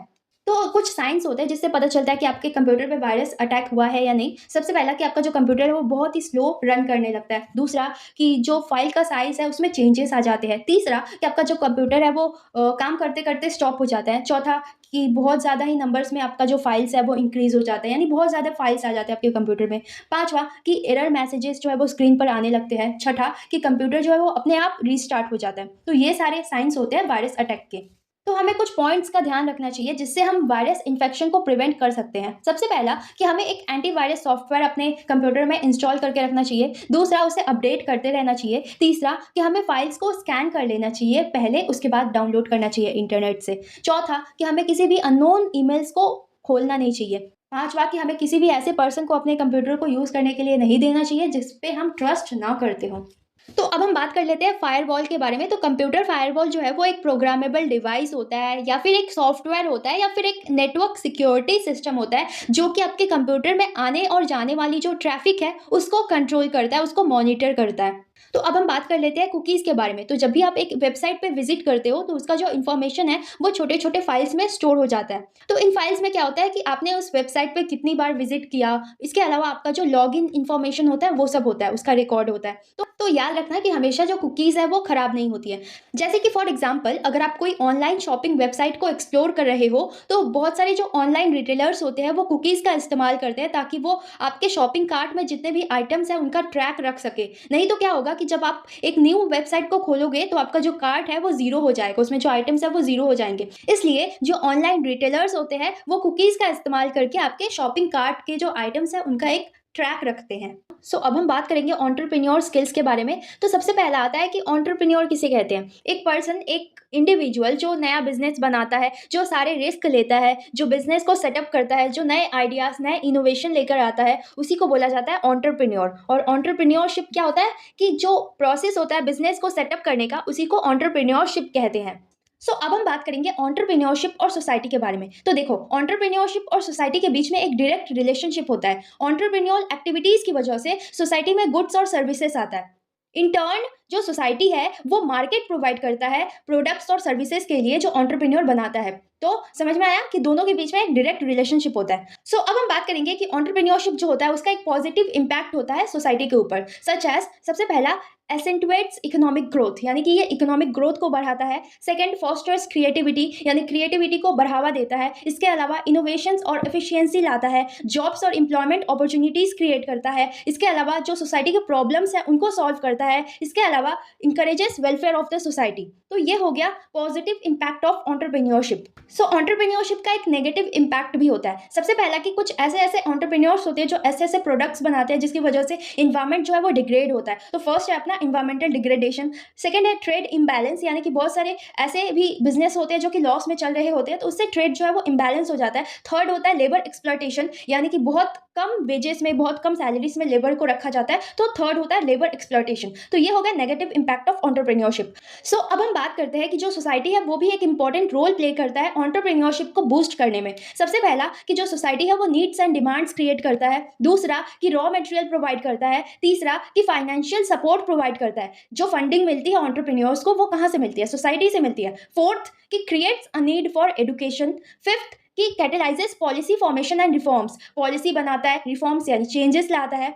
सिक्स्थ की फैसिलिटेट्स नेटवर्किंग, यानी जो एंटरप्रेन्योर्स नेटवर्क बनाते हैं वो कहाँ बनाते हैं? सोसाइटी में। And seventh supports infrastructure development. तो ये सारे पॉइंट्स हैं जो दिखाते हैं कि जो सोसाइटी है वो एंटरप्रेन्योरशिप को किस तरह से बूस्ट करती है। अब हम बात करेंगे टाइप्स ऑफ एंटरप्रेन्योरशिप के बारे में। तो सबसे पहला आता है अपना वुमेन एंटरप्रेन्योरशिप। तो वुमेन एंटरप्रेन्योरशिप किसे कहते हैं? इसमें जो एंटरप्रेन्योरल एक्टिविटीज होती है उसे वुमेन लीड करती है, यानी जो वुमेन होती है वो रिस्क लेती हैं, वो बिजनेस बनाती हैं, वो फैक्टर्स ऑफ प्रोडक्शन को ऑर्गेनाइज करती है, वो इनोवेशंस लेकर आती है और वो ही इंप्लॉयमेंट अपॉर्चुनिटीज को जनरेट करती है। तो इस तरह के एंटरप्रेन्योरशिप को वुमेन एंटरप्रेन्योरशिप कहा जाता है। सेकंड होता है एग्रीकल्चरल एंटरप्रेन्योरशिप। तो इसमें क्या होता है कि एग्रीकल्चरल सेक्टर में इनोवेशंस लेकर आया जाता है, एग्रीकल्चरल सेक्टर में मार्केटिंग और प्रोडक्शन किया जाता है। थर्ड है अपना स्मॉल स्केल एंटरप्रेन्योरशिप। तो जब हम इंडस्ट्री को स्टार्ट करते हैं और जब मैन्युफैक्चरिंग हो गया, ट्रेडिंग हो गया, या फिर सर्विसेज प्रोवाइड करना हो गया, या फिर प्रोडक्शन हो गया, इसे जब स्मॉल स्केल या बहुत ही माइक्रो स्केल पे किया जाता है तो उसे स्मॉल स्केल एंटरप्रेन्योरशिप कहा जाता है। और ये जो स्मॉल स्केल और माइक्रो स्केल के बिजनेसेस होते हैं ये बैकबोन होते हैं किसी भी डेवलपिंग कंट्रीज के लिए। इसके अलावा फोर्थ होता है अपना सोशल एंटरप्रेन्योरशिप। तो इसे हम कह सकते हैं कि ये सस्टेनेबल सोल्यूशंस लेकर आते हैं, यानी सोसाइटी में जो सोशल प्रॉब्लम्स होते हैं उनका एक सोल्यूशन लेकर आते हैं। सोशल प्रॉब्लम्स को टैकल करने के लिए सोशल एंटरप्रेन्योर्स जैसे कि लो रिच ऑफ क्वालिटी एजुकेशन हो गया, फिर हेल्थ एंड सैनिटेशन हो गया, अनएम्प्लॉयमेंट हो गया, चाइल्ड लेबर, ये सारी जो सोशल प्रॉब्लम्स है इनको सॉल्व करने के लिए जब एंटरप्रेन्योर्स जो है वो सोल्यूशंस लेकर आते हैं, इनोवेशंस लेकर आते हैं, तो उसे सोशल एंटरप्रेन्योरशिप कहा जाता है। तो ये तो था टाइप्स ऑफ एंटरप्रेन्योरशिप के बारे में। आगे बढ़ने से पहले मैं आपको बिजनेस और एंटरप्रेन्योरशिप के बीच में डिफरेंस बताती चलूँ। तो बिजनेस का मतलब क्या होता है कि कोई भी जो एग्जिस्टिंग आइडिया है, यानी जो पहले से सोसाइटी में आइडिया जो है वो काम कर रहा है, उसी को लेकर अपना बिजनेस चालू कर लो, अपना कुछ भी खोल लो, उसको बोलते हैं बिजनेस। और एंटरप्रेन्योरशिप का मतलब क्या होता है? इसमें स्टार्टअप्स आते हैं जो कि नए नए आइडियाज पर काम करते हैं, नए इनोवेशंस लेकर आते हैं, रिस्क लेते हैं और उस आइडिया को टेस्ट करते हैं, उसके बाद उसको स्केल करते हैं, तो इसको स्टार्टअप बोला जाता है। तो आई होप सो आपको बिजनेस और एंटरप्रेन्योरशिप के बीच में डिफरेंस पता चल गया होगा। अब हम बात करते हैं क्वालिटीज ऑफ एंटरप्रेन्योर या फिर कैरेक्टरिस्टिक्स ऑफ एंटरप्रेन्योर। एक जो पर्सन होता है जो कि एंटरप्रेन्योर होता है उसके अंदर क्या क्या क्वालिटीज होनी चाहिए? तो सबसे पहला है लीडरशिप क्वालिटी, यानी उसे अपने टीम को लीड करना आना चाहिए। सेकंड होता है रिस्क टेकिंग एबिलिटी, यानी एक जो एंटरप्रेन्योर होता है उसे रिस्क लेना आना चाहिए और वो भी कैलकुलेटेड रिस्क लेना आना चाहिए। थर्ड होता है इनोवेटिव, यानी उसे इनोवेटिव होना पड़ेगा, नए नए प्रोडक्ट्स और सर्विसेज लाकर मार्केट में ट्राई करना पड़ेगा कि क्या काम कर रहा है। फोर्थ गोल ओरिएंटेड, यानी उसे एक गोल लेकर काम करना पड़ेगा, एक गोल के लिए काम करना पड़ेगा। फिफ्थ डिसीजन मेकर, यानी उसे अच्छे से डिसीजन, फास्ट डिसीजन लेना पड़ेगा और सही डिसीजन लेना पड़ेगा। इसके अलावा उसे मोटिवेटेड होना पड़ेगा, क्योंकि एंटरप्रेन्योरशिप की जो जर्नी होती है वो बहुत आसान नहीं होती है, बहुत लो भी फेस करना पड़ता है आपको, इसलिए आपको मोटिवेटेड रहना पड़ेगा, मोटिवेटेड भी होना पड़ेगा, अपने टीम को भी मोटिवेट करना पड़ेगा। इसके अलावा सेल्फ कॉन्फिडेंट, यानी खुद पर भरोसा होना पड़ेगा। एक्शन ओरिएंटेड, ये नहीं कि आपने कोई नया आइडिया सोच लिया लेकिन आपने उस पर एक्शन नहीं लिया तो नहीं चलेगा। इसके अलावा डायनेमिक एजेंट होना चाहिए, हाई अचीवर होना चाहिए, खुद पे विश्वास होना चाहिए, ट्रस्ट इन सेल्फ। इसके अलावा जो एंटरप्रेन्योर होता है उसे ऑप्टिमिज्म भी होना पड़ेगा, यानी पॉजिटिविटी तो रखना पड़ेगा, बिलीफ रखना पड़ेगा कि वो जो कुछ भी कर रहे हैं वो सही कर रहे हैं। और सही होगा। इसके अलावा हार्ड वर्किंग तो चाहिए ही चाहिए, हार्ड वर्क तो करना ज़रूरी है। इसके अलावा एनर्जेटिक होना चाहिए। आपके अंदर एनर्जी होगी तो वो शो करता है कि आप अपने आइडिया को लेकर कितना कॉन्फिडेंट हो। तो अब हम बात करते हैं फंक्शंस ऑफ एंटरप्रेन्योर, यानी एक जो एंटरप्रेन्योर होता है उसके क्या-क्या फंक्शंस होते हैं। सबसे पहला होता है ऑर्गेनाइजेशन बिल्डिंग एंड मैनेजमेंट। एक जो एंटरप्रेन्योर होता है वो बिल्ड करता है ऑर्गेनाइजेशन को, इसके अलावा वो एम्प्लॉइज़ को हायर करता है, इसके अलावा जो फैक्टर्स ऑफ प्रोडक्शन होते हैं उनको ऑर्गेनाइज करता है, फाइनेंस को सोर्स करता है, यानी जो फंडिंग है उसको लेकर आता है। सेकंड होता है रिस्क टेकिंग।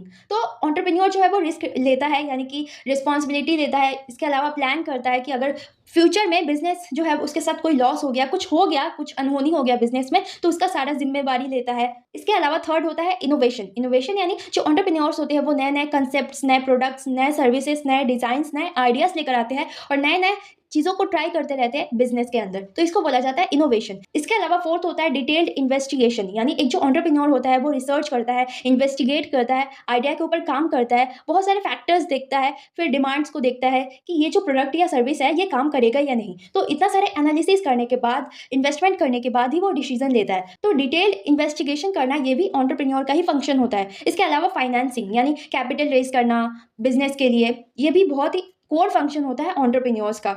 इसके अलावा होता है प्लानिंग। एक जो एंटरप्रेन्योर होता है वो बिजनेस आइडिया को, बिजनेस प्लान बनाता है, एक ईच एंड एवरी एलिमेंट को कंसीडर करते हुए कि प्रोडक्ट और सर्विसेज का डिस्क्रिप्शन, ऑपरेशन, मार्केटिंग, फाइनेंस, इन सबको कंसीडर करते हुए वो एक बिजनेस प्लान बनाता है। इसके अलावा लीडरशिप, ये भी बहुत इंपॉर्टेंट स्किल होता है एक एंटरप्रेन्योर के अंदर और बहुत इंपॉर्टेंट फंक्शन भी होता है कि वो एज अ लीडर काम करता है। एंटरप्रेन्योर गाइड्स करता है, डायरेक्ट करता है, इन्फ्लुएंस करता है दूसरे वर्कर्स को कि वो अपने काम में ध्यान दे सके और एक कॉमन गोल के लिए काम कर सके सब मिलकर।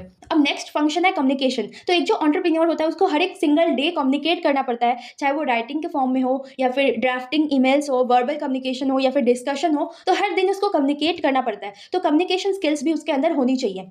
तो इसके अलावा होता है size and scale of business, यानी कि डिमांड के अकॉर्डिंग अपने बिजनेस का जो सप्लाई है उसको बढ़ाना और बिजनेस को बड़े लेवल पे इंक्रीज करना, यानी स्केल करना। ये काम भी एंटरप्रेन्योर का होता है। इसके अलावा जो एंटरप्रेन्योर होता है वो मैनेजर और दूसरे वर्कफोर्स को भी अपॉइंट करता है। तो ये सारे जो फंक्शंस हो गए एंटरप्रेन्योर के। अब हम बात करते हैं इंपॉर्टेंस ऑफ एंटरप्रेन्योर्स। एंटरप्रेन्योर्स के क्या क्या इंपॉर्टेंस होते हैं। सबसे पहला होता है फ्री मार्केट इवोल्यूशन। तो एक फ्री मार्केट में जो एंटरप्रेन्योर्स होते हैं वो चेंज लेकर आते हैं टेक्नोलॉजी में, ट्रेंड्स में और मार्केट में। जैसे कि फॉर एग्जांपल जब डिजिटल सर्विसेज में इंक्रीज हुआ, यानी इसका डिमांड इंक्रीज हुआ, तो जो एंटरप्रेन्योर्स थे उन्होंने क्रिएट किया कंपनीज जिसने होम डिलीवरी सर्विसेज जैसे कि groceries, restaurant food, clothes, accessories, ये सब सर्विसेज उन्होंने चालू कर दिया। तो इससे लोगों को बहुत ही ज्यादा हेल्प मिली। सेकंड है न्यू वैल्यूज। तो कभी कभी बहुत सारे एंटरप्रेन्योर्स ऐसे भी होते हैं जो एथिक्स को चूज करते हैं प्रॉफिट के बजाय, और वो वर्ल्ड को एक एथिकल प्रोडक्ट देते हैं जिससे वर्ल्ड को बहुत ही ज्यादा प्रॉफिट भी होता है और वो उस प्रोडक्ट को लेकर ट्रांसपेरेंट भी होते हैं, यानी उस प्रोडक्ट के बारे में सब कुछ बताते हैं। थर्ड होता है न्यू मार्केट। तो कभी कभी जो एंटरप्रेन्योर्स होते हैं वो रीडिफाइन करते हैं रूल्स को ऑफ एन एस्टैब्लिश इंडस्ट्रीज, यानी एक जो एस्टैब्लिश इंडस्ट्री है पहले से ही उसके जो रूल्स है उसको वो रीडिफाइन करते हैं। और वो लोग ऐसा कैसे करते हैं? They do so this by creating new markets for existing products and slightly innovating in small ways to suit the needs of a new target market.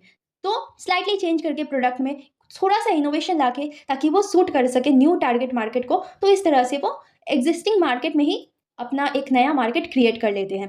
तो अब हम बात करते हैं एंटरप्रेन्योरशिप को लेकर क्या क्या मिथ्स हैं, क्या क्या गलत धारणाएं हैं लोगों के अंदर। सबसे पहला है entrepreneurs are born a certain way. लोगों को लगता है कि एंटरप्रेन्योर्स जो है वो जन्म से ही एंटरप्रेन्योर बनने के लिए पैदा होते हैं। सेकंड कि एंटरप्रेन्योर्स जो है उनको बहुत ही ज़्यादा रिस्क लेना पड़ता है। ऐसा नहीं है, वो कैलकुलेटेड रिस्क लेते हैं। थर्ड कि लोगों को लगता है कि जो बिजनेस होता है या तो वो रातों रात एकदम करोड़पति बन जाएगा या फिर रोडपति आ जाएगा। तो ऐसा नहीं होता है, कोई भी बिजनेस जो है वो रातों रात करोड़पति नहीं बन जाता है या फिर रातों रात गिर नहीं जाता है। ठीक है, टाइम लगता है हर एक चीज़ के लिए। अब फोर्थ मिथ है कि लोगों को लगता है कि बहुत ही ज़्यादा पैसा चाहिए होता है किसी भी बिजनेस को शुरू करने के लिए। और फिफ्थ मिथ है कि लोगों को लगता है कि किसी भी बिजनेस को स्टार्ट करने से पहले हमें उसके बारे में सब कुछ पता होना चाहिए। नहीं, ऐसा कभी नहीं हो सकता कि आप कोई भी फील्ड में जाओ उसके बारे में आपको सब कुछ पता हो, लेकिन कुछ पता होना चाहिए। लेकिन सब कुछ पता हो ऐसा ज़रूरी नहीं होता है। तो ये कुछ मिथ होते हैं एंटरप्रेन्योरशिप को लेकर सोसाइटीज़ के अंदर। इसके अलावा अब हम बात करते हैं द मोस्ट इंपॉर्टेंट टॉपिक जो कि है एंटरप्रेन्योरशिप एज अ करियर। तो आपको एंटरप्रेन्योरशिप क्यों करनी चाहिए? सबसे पहला कि ये नर्चर्स करता है development of entrepreneur skills and capabilities. अगर आप एंटरप्रेन्योरशिप करते हो तो जो स्किल्स होती है, जो कैपेबिलिटीज होती है एक एंटरप्रेन्योर के अंदर, वो आपके अंदर डेवलप होती है। सेकंड पॉइंट है कि आपके अंदर फेलियर को हैंडल करने की एबिलिटी डेवलप होती है, क्योंकि ऐसा नहीं होता कि आपने एक स्टार्टअप चालू किया और वो एकदम से सक्सेस हो गया, ऐसा नहीं होता है। सभी एंटरप्रेन्योर्स को फेलियर को फेस करना पड़ता है और एंटरप्रेन्योरशिप से आप फेलियर को हैंडल करना सीख जाते हो। थर्ड होता है कि ये आपके क्रिटिकल थिंकिंग और प्रॉब्लम सॉल्विंग एबिलिटी को एनहांस करता है। और फोर्थ होता है कि इसकी वजह से आप सोसाइटी में एक डिफरेंस लेकर आते हो, सोसाइटी में एक डिफरेंस क्रिएट करते हो। तो अब हम बात करेंगे ग्रीन स्किल्स के बारे में। तो सबसे पहला आता है अपना सस्टेनेबल डेवलपमेंट। तो सस्टेनेबल डेवलपमेंट क्या होता है? ऐसा डेवलपमेंट जो कि प्रेजेंट जनरेशन के नीड्स को तो फुलफिल करे, लेकिन इस डेवलपमेंट की वजह से जो आने वाली फ्यूचर जनरेशन है उसके नीड्स के साथ कोई भी कॉम्प्रोमाइज ना हो। तो हम 4 Rs और एक जो यू है उसको फॉलो करके सस्टेनेबल सोसाइटी क्रिएट कर सकते हैं। सबसे पहला आर है रिफ्यूज, यानी ऐसी चीज़ों को ना बोलना, ऐसी चीज़ों का इस्तेमाल ना करना जो इन्वायरमेंट के लिए हार्मफुल है। दूसरा होता है रिड्यूस। रिड्यूस का मतलब होता है कि ऐसी चीज़ें जो इन्वायरमेंट के लिए हार्मफुल है उसका यूज़ बहुत ही कम कर देना। थर्ड होता है रीयूज। रीयूज यानी ऐसे प्रोडक्ट्स जिनको यूज़ करना पॉसिबल है उसको फेंक मत दो, उसको फिर से रीयूज करो। फोर्थ होता है रिसाइकल। रिसाइकल का मतलब क्या होता है कि किसी भी प्रोडक्ट को रीयूज करने के बाद हमें उसे रिसाइकल करने की कोशिश करना चाहिए, यानी उस चीज से कुछ नया बनाने की, कुछ नया प्रोडक्ट बनाने की कोशिश करना चाहिए। पांचवा होता है अपसाइक्लिंग। अपसाइक्लिंग का मतलब क्या होता है कि किसी भी एक ओल्ड प्रोडक्ट को नया लुक देना और उसे डिजायरेबल बनाना। अब कोई भी प्रोडक्ट जो कि यूजेबल नहीं है उसको अपसाइकल किया जा सकता है क्रिएटिविटी और इनोवेशन से। अब हम बात करते हैं इंपॉर्टेंस ऑफ सस्टेनेबल डेवलपमेंट के बारे में। तो देखो 21st सेंचुरी में सस्टेनेबल डेवलपमेंट के टेक्निक्स को अडॉप्ट करने के बहुत सारे इंपॉर्टेंस है। तो सबसे पहला है जुडिशियस यूज ऑफ रिसोर्सेज। तो आजकल जो रिसोर्सेज का बहुत ही ज़्यादा एक्सप्लॉयटेशन हो रहा है जिसकी वजह से जो रिसोर्सेज है वो डिप्लीट होते जा रहे हैं, कम होते जा रहे हैं। तो अगर हम सस्टेनेबल डेवलपमेंट टेक्निक्स को आजमाएंगे तो जो रिसोर्सेज हमारे पास है उसको हम जुडिशियली यानी कि सही तरीके से इस्तेमाल कर पाएंगे। सेकेंड है कि जो अनइवन डिस्ट्रीब्यूशन है रिसोर्सेज का, हमारे पास जो अवेलेबल रिसोर्सेज है उसका जो अनइवन डिस्ट्रीब्यूशन है जिसकी वजह से हमें बहुत सारे इकोनॉमिक फ्रंट्स जैसे कि क्राइम जो है वो बढ़ता जा रहा है, इसके अलावा जो सोशल इम्बैलेंस क्रिएट हुआ है सोसाइटी में, ये सब देखने को मिल रहा है। तो प्रॉपर बैलेंस लाने के लिए सस्टेनेबिलिटी बहुत ही ज़्यादा इंपॉर्टेंट है। थर्ड है कि जो इन्वायरमेंटल प्रॉब्लम्स है जैसे कि क्लाइमेट चेंज हो गया या फिर emission of green house gases हो गया, ये बहुत ही ज़्यादा आजकल बहुत ही ज़्यादा अलर्ट मोड में हमें हो जाना चाहिए, क्योंकि ये बहुत ही जल्दी जल्दी हो रहा है क्लाइमेट चेंज और ये बहुत ही ज़्यादा एक बड़ा इशू है। तो इन सब के साथ डील करने के लिए हमें सस्टेनेबल डेवलपमेंट के टेक्निक्स को आजमाना बहुत ही ज़्यादा ज़रूरी है। इसके अलावा जो सस्टेनेबल डेवलपमेंट के जो टेक्निक्स है उसको हम अपने डेली लाइफ में और अपने वर्क प्लेस पे भी अपनाएंगे तो इससे क्या होगा कि कंट्री का इकोनॉमिक ग्रोथ होगा। अब हम बात करते हैं सस्टेनेबल डेवलपमेंट गोल्स के बारे में। तो देखो यूनाइटेड नेशंस ने 2015 में अडॉप्ट किया था 17 सस्टेनेबल डेवलपमेंट गोल्स, जिसे पूरे यूनिवर्स के लेवल पे सभी कंट्रीज को एक्शन लेने की ज़रूरत है ताकि पॉवर्टी को ख़त्म कर दिया जाए, प्लैनेट जो है उसको प्रोटेक्ट किया जाए और ये इंश्योर किया जाए कि जो सभी लोग हैं वो पीस और प्रॉस्पेरिटी के साथ जी रहे हैं अपना जीवन बाय 2030। और ये जो सस्टेनेबल डेवलपमेंट गोल्स है वो क्या है? सबसे पहला है अपना no poverty, second zero hunger, third good health and wellbeing, fourth quality education, fifth है जेंडर इक्वालिटी, सिक्स्थ है clean water and sanitation, seven है affordable and clean energy, eight है decent work and economic growth, ninth है industry innovation and infrastructure और 10 number का है reduced inequalities, 11 है अपना सस्टेनेबल सिटीज एंड कम्युनिटीज, 12 है रिस्पॉन्सिबल कंजम्पशन एंड प्रोडक्शन, 13 है क्लाइमेट एक्शन, 14 है लाइफ बिलो वाटर, 15 है लाइफ ऑन लैंड, 16th गोल है पीस जस्टिस और स्ट्रॉन्ग इंस्टीट्यूशन और लास्ट वाला गोल है अपना पार्टनरशिप फॉर द गोल्स। तो ये था अपना ग्रीन स्किल्स के बारे में। ये था अपना आईटी का फर्स्ट वाला पार्ट का एक्सप्लेनेशन। आई होप सो आप लोग को समझ में आ गया होगा। जाते जाते वीडियो को एक लाइक और चैनल को सब्सक्राइब करके जाना। मिलते हैं आपसे नेक्स्ट वीडियो में एक और नए टॉपिक के साथ। तब तक के लिए हंसते रहिए, खुश रहिए। Keep learning, keep growing.